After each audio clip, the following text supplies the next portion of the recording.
Going on YouTube, and welcome back to my channel, JoJo Speaks. Thank you all so much for joining me for this being my review for the Real Housewives of Atlanta, season 17, episode 8. A couple things I want y'all to do before we get started. Be sure to subscribe to my channel. Press that big white subscribe button. It is free and easy to do. Takes less than a second to mash that thing. So go ahead and mash it for a brother. Be sure to leave a thumbs up for this video. Let me know you're enjoying the content I'm putting out on my channel. Also, be sure to leave a comment. Let me know your thoughts on this episode, the whole season thus far. Who are your favorite housewives? Who do you not want to come back next season? Let me know down in the comments. Are you on Portia's side or are you on K. Michelle's side? Let me know down in the comments. Also, be sure to press the notification bell so you're notified every time I post a new video. And be sure to share JoJo Speaks with all your family, friends, and loved ones. Let everybody know JoJo Speaks is out here in these YouTube streets. So this was a little bit of like a filler episode for me. Not really much happened, but I'm just going to talk about 3 things that really stood out to me the most on this episode. First thing being Shamia's Shamia's her quest for a boy. She's got one more fertilized egg, male egg that is ready. She's got a surrogate.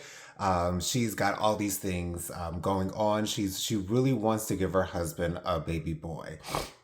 And she's going through all of the motions. She's gone through times when the eggs didn't take, they didn't materialize in the way that they were supposed to, things of that nature. And Shami is just going through a whole lot with this thing. And, I do feel for her in this moment because she wants to please her husband. Her husband's given her a lot of things and, she wants to be able to give him something. And I really do. I can appreciate that. I really can. And then, and Shamia is talking to Kelly this entire time. And then Shamia reveals to Kelly that, she was in a movie where there was a passionate lovemaking scene and her husband was uncomfortable with that. And Shamia's like, now I feel like I really can't be an actress the way that I want to be. And Kelly's, encouraging her to be like, well, even though your husband may not feel comfortable with that, acting is a dream of yours and it's something that you want to pursue and it's something that you want to do. And maybe you shouldn't allow your husband's opinion on your acting, being in a scene with another man and being in a lovemaking scene with another man to stop you from doing your acting thing. And I if I was Shamia and I had a rich husband like Shamia and he didn't want me to do something, I'm not doing it. I mean, that's just me. I mean, you got to play the game. You know what I'm saying? I mean, if Shamia were to have her own thing, if she were to have her own money, if she were to, be able to survive on her own, then, there's no point in her,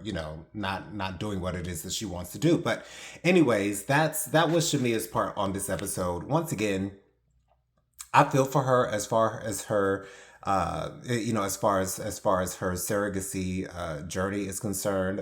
Once again, many people go through that, and I just hope that she's able to get what it is that she desires out of that situation. Then we get to Portia. Portia and her dating. She's dating a guy named Mike, and she's dating a girl named Sway, I believe. I can't remember what her name is, but she's explaining that, Mike is his deal breaker is him not having a child.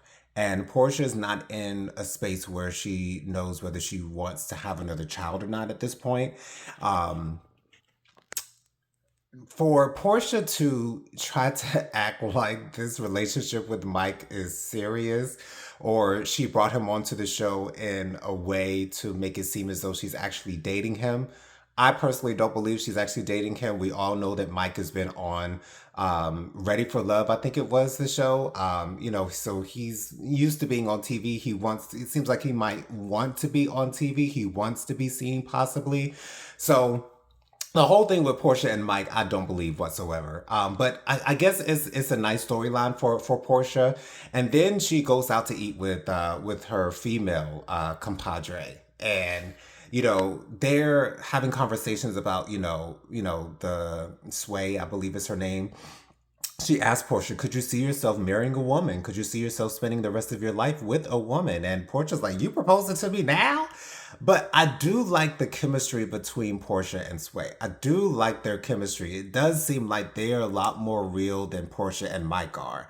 So I guess maybe Portia was dating Sway before the season started, and she brought on Mike to just add a little bit of, sprinkle a little bit of special sauce onto her storyline. So maybe that's what it is. Who knows? But it is a decent storyline to watch Portia go through. Like, if it were real, if her relationship with Mike was real, then it'd be a little bit more believable for me. But it is nice to watch. And it was a storyline that we haven't seen on the Real Housewives of Atlanta or any Real Housewives franchises for that matter, as far as I know. But anyways, that's Portia's dating life on this episode. Also, something that happened before the whole Reiki session at the end of this episode, Portia, Phaedra, Drew, and Angela met up, and they're talking about this whole thing with K. Michelle. And they're really confused. They don't know what K. Michelle's talking about. This is coming out of left field, and it's a lot of confusion going around what K. Michelle is actually talking about, which is all K. Michelle's fault, because all K. Michelle had to do, as I said in a review in the past, if you want to bring something up, you have to be ready to talk about it in full detail. You have to be ready to talk about every single thing that that is on your mind at that moment. I mentioned Angel at her event on Married to Medicine when she was releasing her scrubs, and she told Toya that she has an issue with her, but she doesn't want to get into it now. Like, no, like if you're going to bring something up, let's talk about it. Let's talk about it. So we get to the Reiki session. All the girls show up. Portia, of course, comes in her bathing suit with her fishnets, her big fishnets, and, she's showing off her butt, whatever. But anyways, so no, I don't care to see that. But, she's she's still a young thing, she doing what she want to do. And, that's Portia. Wasn't the first time that we've seen her in an outfit like that. It definitely won't be the last time. But all the ladies get there. They have these floating mattresses in the pool for this Reiki session. We see Aiden. He's helping his mother out with her session. Aiden's a nice looking young man. So I guess that was nice to see.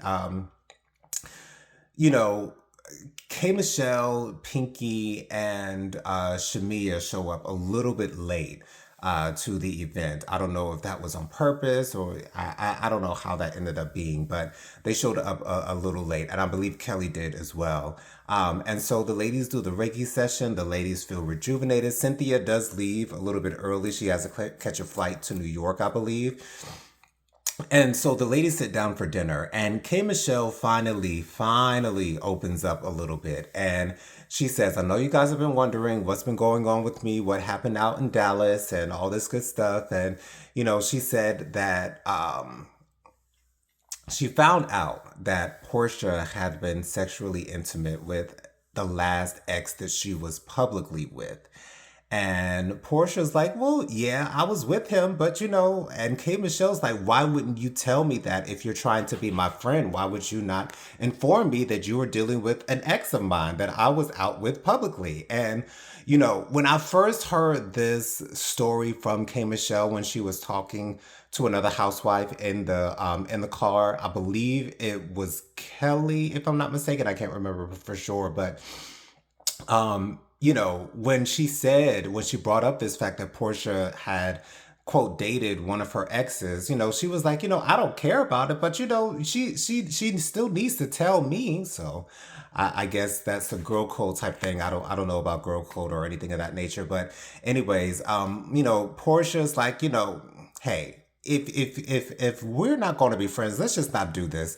Let's just not, try to beat around the bush about this whole subject of us being friends things. Like, if you don't see it from me, you just don't see it from me. And then Portia goes on to say something along the lines of I can't remember, but then Kelly responds with, you slept with every African man in Atlanta. And they go off starting to argue. They get up into each other's faces. Kelly is putting her wine glass in Portia's face. Portia feels disrespected, all that good stuff, and the whole dinner goes to shit. Not surprised that happened, but I'm glad at least we didn't get to the meat and potatoes of the fact that Portia feels as though Phaedra, Portia, and Angela are plotting on her. We didn't get into that, but we got into something new with K. Michelle alleging that Portia's dated someone that she's dated in the past. So